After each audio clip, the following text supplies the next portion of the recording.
Hello students, welcome to the 39th lecture in linear algebra. In this video lecture, we will be discussing the concept of orthonormal basis, right? And the main topics which I am going to discuss in this video lecture will be orthogonal basis. Then we will be discussing about linear independence. Then we will talk about orthogonal basis, and then last will be normalization. So let us see all these topics step by step. The first topic for the day is orthogonal basis. Orthogonal basis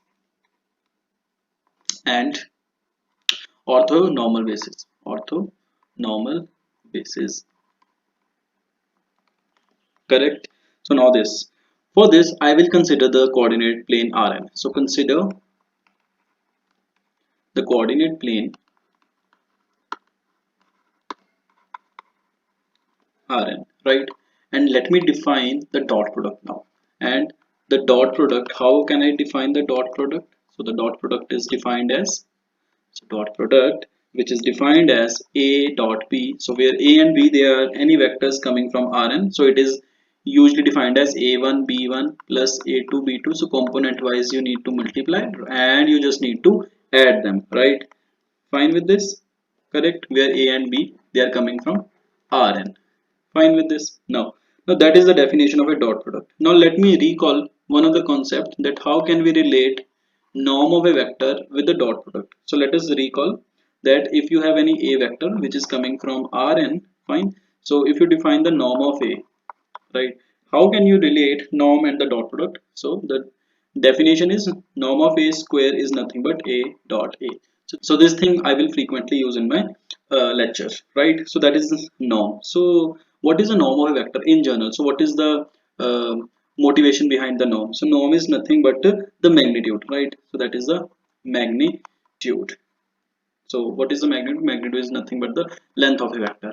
Now let me define Kronecker delta. So what is the Kronecker delta? Generally Kronecker delta is denoted as del I comma j. So how I define Kronecker delta? Whenever my I is equals to j, so the value of Kronecker delta is 1, otherwise it is always 0. Correct with this?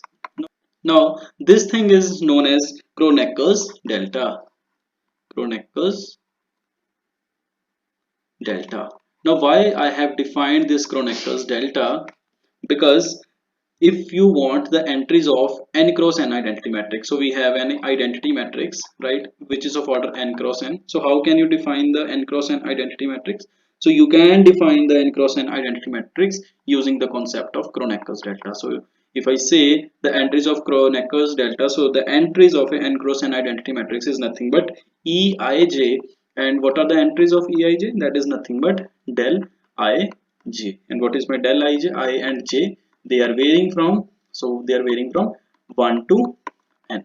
Fine with this? You can just see if you have any n cross n matrix, so the first entry will be E11. So whenever my I and j are equal, so the answer is 1.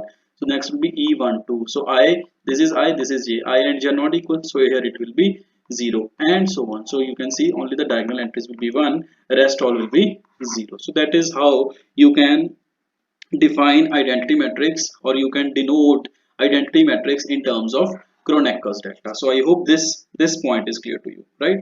Now let us move to an example. So if I have for n equals to 3, right, for n equals to 3, so we know that what is E1? E1 is nothing but my 1 0 0, right?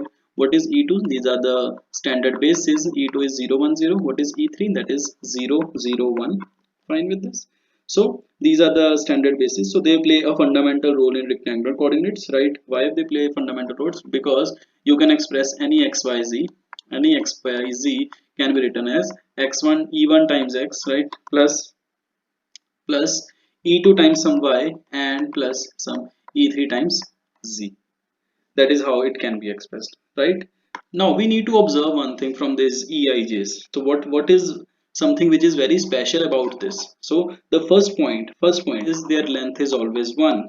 There is length is always 1. And what is the next thing? Next thing is they are orthogonal to each other. Orthogonal to each other. I will define what is orthogonal. So what do you mean by orthogonal? First of all, now let me define it here. So if you take the dot product between any two vectors, it comes out to be 0. So that is a speciality in the case of this vectors. So you can see the length is 1. So how I can define the length? Length can be defined in terms of norm. So we have already defined norm of a square is nothing but a dot a, right? So if I take e1 norm square, so this will come out to be 100 dot with 100. So this is nothing but 1, right? So the norm of e1 comes out to be 1 because under root of 1 is 1. Correct with this. Similarly, norm of e2, norm of e3, they all comes out to be 1. So the first point is clear, that is their length is 1. Now what about the orthogonality? So if you take the dot product e1 dot with e2, so that is 100 dot with 010, correct? So this will be 1 into 0 plus 0 into 1 plus 0 into 0. So this is 0. Similarly, if you calculate e1 dot e3 and e2 dot e3, it comes out to be 0. So the special another speciality is that they are orthogonal to each other. So if I say in other words, if I say that this follows the concept of Kronecker delta also, right? That is ei dot with ej always comes out to be delta ij. Why? Because whenever my I and j are equal, so that is e1 dot with e1, so that is norm of e1 square, so answer is always 1. Similarly, e2 norm is 1, that is e2 norm is nothing but that is e2 dot with e2 because, why? Because norm of e2 square gives me e2 dot with e2. So whenever my I and j are equal, the answer is 1, and whenever they are not equal, the answer comes out to be 0. So it satisfies the properties of a, that is Kronecker's delta. Fine with this. Now let us move to orthogonal basis. Now before defining orthogonal basis, let me formally define what do you mean by orthogonal, right? So let me formally define the concept of orthogonal. So for this I will be considering some vectors. So vectors w1, w2 up till so on to wk.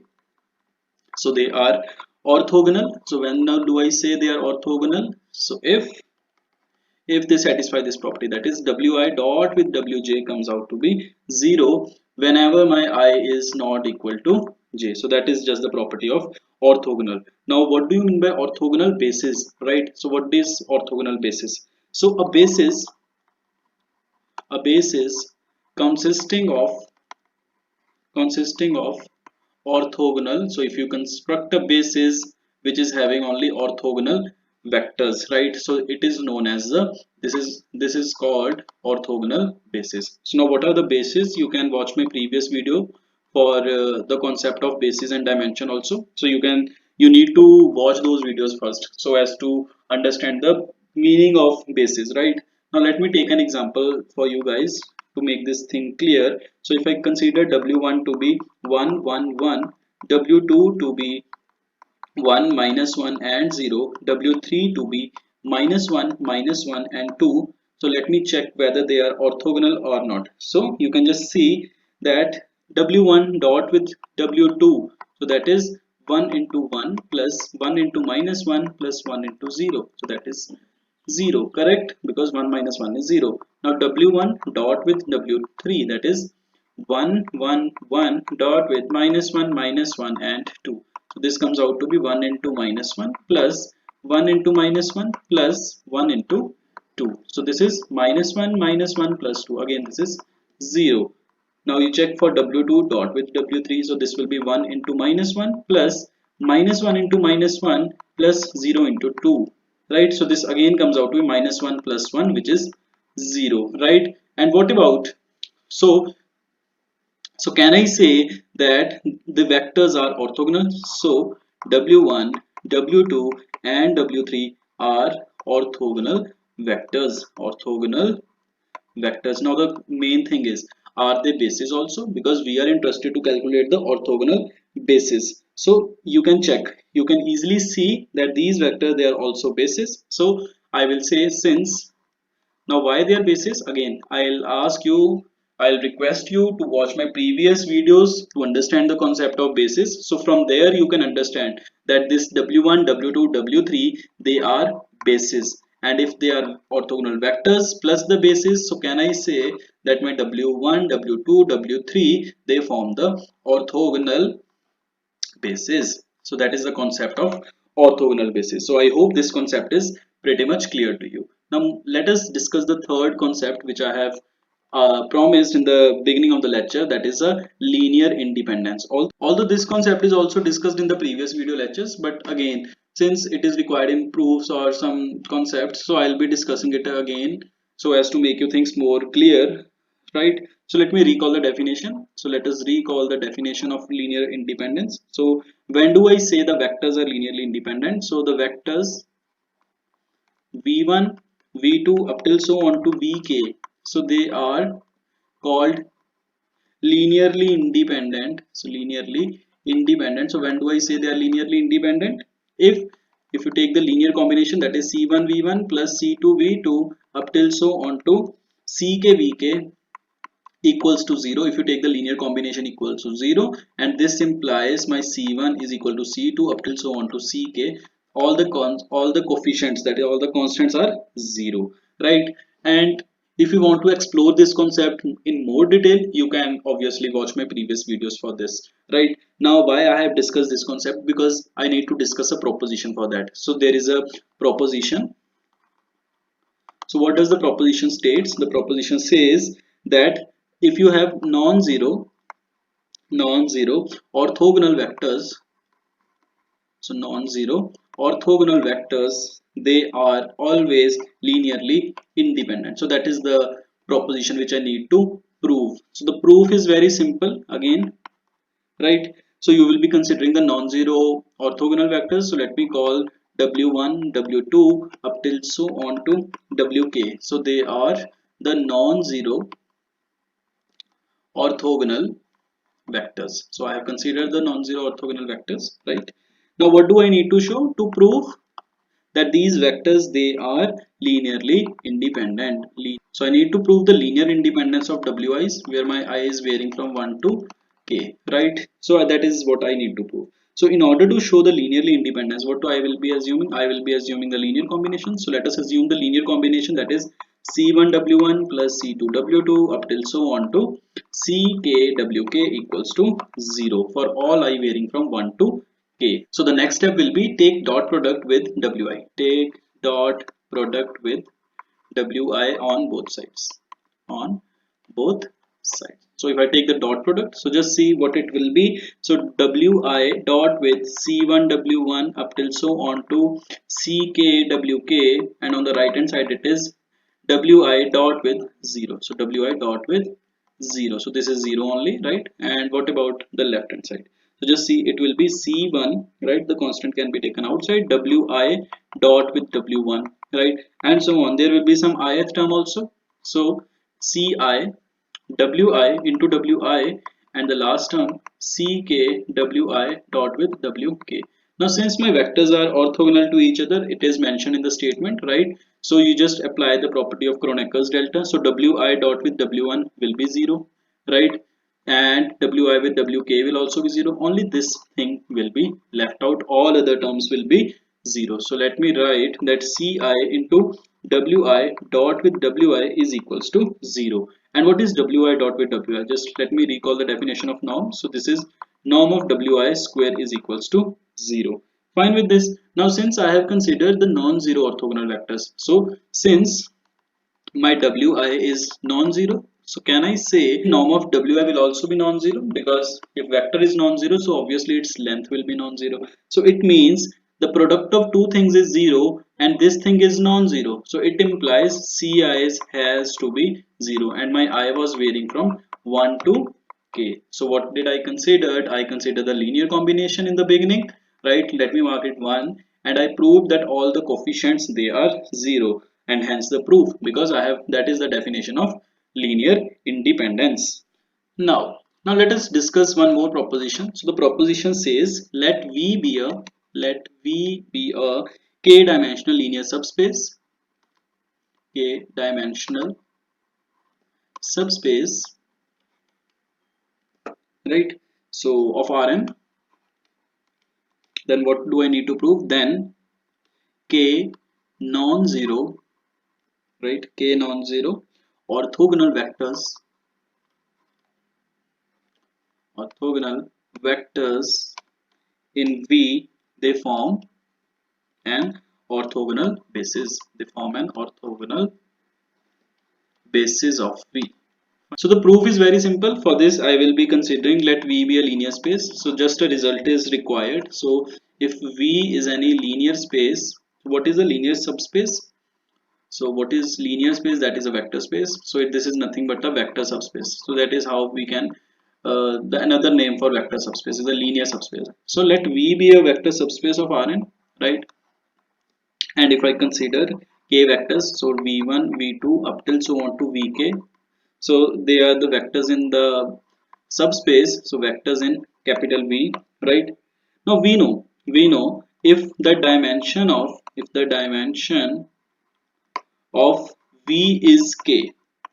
Fine. If the dimension is k, so what do you mean by dimension? So that is the cardinality of basis, right? And the so what is dimension? Let me write it here. What is dimension? That is the cardinality of basis. It means from the definition of basis, that there are k linearly independent vectors in V, right? From the definition of basis, so they always k linearly independent vectors in V always form a basis of V. So form a basis of V. And so if I have considered V to be a k dimensional subspace, so from here you will get a hint. So if it is k dimensional subspace, it means k linearly independent vectors form a subspace. And if there are k linearly independent vectors, right, and which are non-zero and which are orthogonal also, so yes, they will form a orthogonal basis. So I hope this proposition is clear to you. So in order to understand the above concept, let me take an example. So if I consider the three vectors, so let me say W1 is nothing but my 1, 1, 1. W2 is 1, minus 1 and 0. W3 is minus 1 and 2, right? So since these are non-zero vectors, so all of my Wi's, they are non-zero, and already actually this is the same example which I have taken for the orthogonality also. So since all the vectors Wi's are non-zero and they are orthogonal also, right? So they are orthogonal also, fine. So they are linearly independent. So they are linearly independent using the above proposition, right? Because what is my above proposition? So if V is a three-dimensional subspace and three non-zero orthogonal vectors are there, so they will definitely form an orthogonal basis. I hope this thing is clear to you, right? So let me write it down for you. So since R cube is a 3, so this is a three-dimensional, and W1, W2 and W3, so they are linearly independent, right? So these are the three linearly independent vectors, and in actual they span R cube and hence they form basis. So that is only the definition of basis, because for basis we require two things, that is the span and the linearly independence. Fine with this? Now one note before I proceed to the next topic. So the note is any linear subspace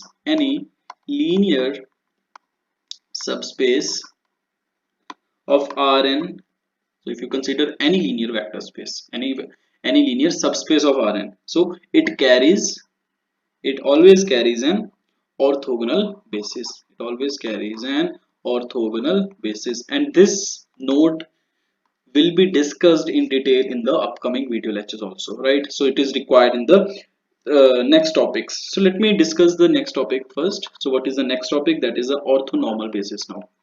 So orthonormal basis. So what do you mean by an orthonormal basis? Again, for this I will be considering a vectors. So vectors are said to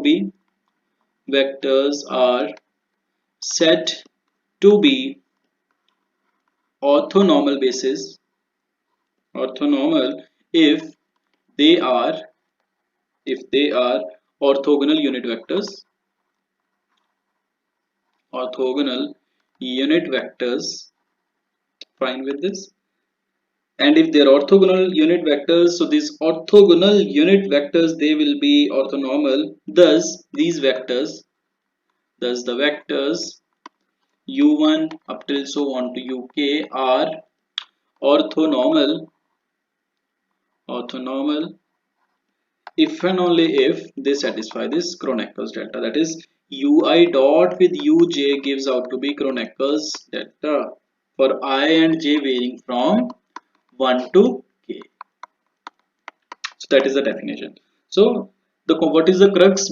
What is the crux? The crux is you need to check the orthogonality first. So that is ui dot with uj has to be 0 whenever my I is not equal to j, and whenever my I is equal to j, so ui dot with ui has to come 1. So a basis consisting of a basis consisting of orthonormal vectors, orthonormal vectors, right, is called the orthonormal basis. Is called orthonormal basis. So I hope this thing is clear now. And generally I will be denoting throughout my lecture series the orthonormal basis as ONB. So whenever I say ONB, you should understand this is nothing but the orthonormal basis. So that is the notation which I will be preferring, right? Remark before I move to the normalization, right? So a remark. So what does the remark says? The remark is if we have vectors which are u1 u2 up till so on to uk, and which satisfy this condition, and which satisfy what is the condition, that is ui dot with uj, that it satisfies Kronecker's delta, right, delta ij for I and j, of course varying from 1 to k. So they are varying from 1 till k. So they are orthogonal, they are orthogonal, right, and non-zero, and non-zero, right, as ui dot with ui is 1, right, for I varying from 1 to k. Fine with this. Therefore can I say they are linearly independent? Yes, they are linearly independent, and if they are linearly independent, so it forms forms a basis of v1 v2 up till so on to vk. So that is a node which you need to understand from this concept of ONB, right? Last topic is normalization.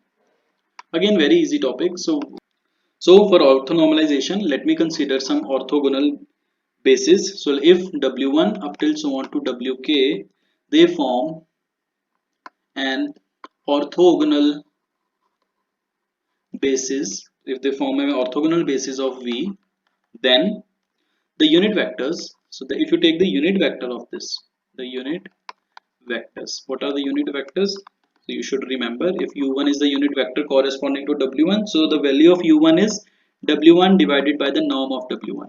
So in general, if you have any wk vector, so corresponding to that the unit vector is uk, so it is nothing but wk divided by the norm of wk, right? So they are called the normalization form of OMP, right? So these obtained u1 up to uk, and so then the unit vectors. So what are the unit vectors? u1 u2 up till so on to uk, okay, obtained by the normalization. So obtained by the normalization, they forms the ONB, they forms ONB of the vector space V, right? Now let us consider an example for this. So the example is if w1, again the same example, 1 1 1, and if my w2 is 1 minus 1 0, right, and if my w3 is minus 1 minus 1 and 2, right. So you can, I want to apply the above concept. So what will be my u1? That will be w1 divided by the norm of w1. And what is the norm of w1? You can quickly check. Norm of w1 comes out to be root 3, right? Norm of w2 comes out to be root 2, and norm of w3, this comes out to be the root 6. So I leave this up to you. You can easily check using just apply the definition of norm of w square is nothing but w dot with w. So you can apply this definition, you can check. So what will be my u1? So u1 will be 1 upon root 3 into the vector w1. So what was my vector? That was 1 1 1. And similarly you can write down u2 and u3. So I hope this thing is clear to you now. So since, and the last thing which you will mention here, so since w1 w2 w3, they were forming a basis of r cube, so they forms a basis of r cube, right? So on applying normalization, So they will also so normalization also forms a basis of R cube. So if they are forming a basis, and hence can I say they are nothing but the O and B of R cube, ortho, and hence I can say that they are the orthonormal basis of R cube. So that was all about this video lecture. I hope the four concepts are pretty much clear to you. In my upcoming video lectures, we will be exploring few more concepts. So in case if you have any doubts, you can mention your doubts in the comment box, right? So I hope you have enjoyed this video session. For more such videos, do subscribe to my YouTube channel and do not forget to press the bell icon. Thank you, students. Thank you very much.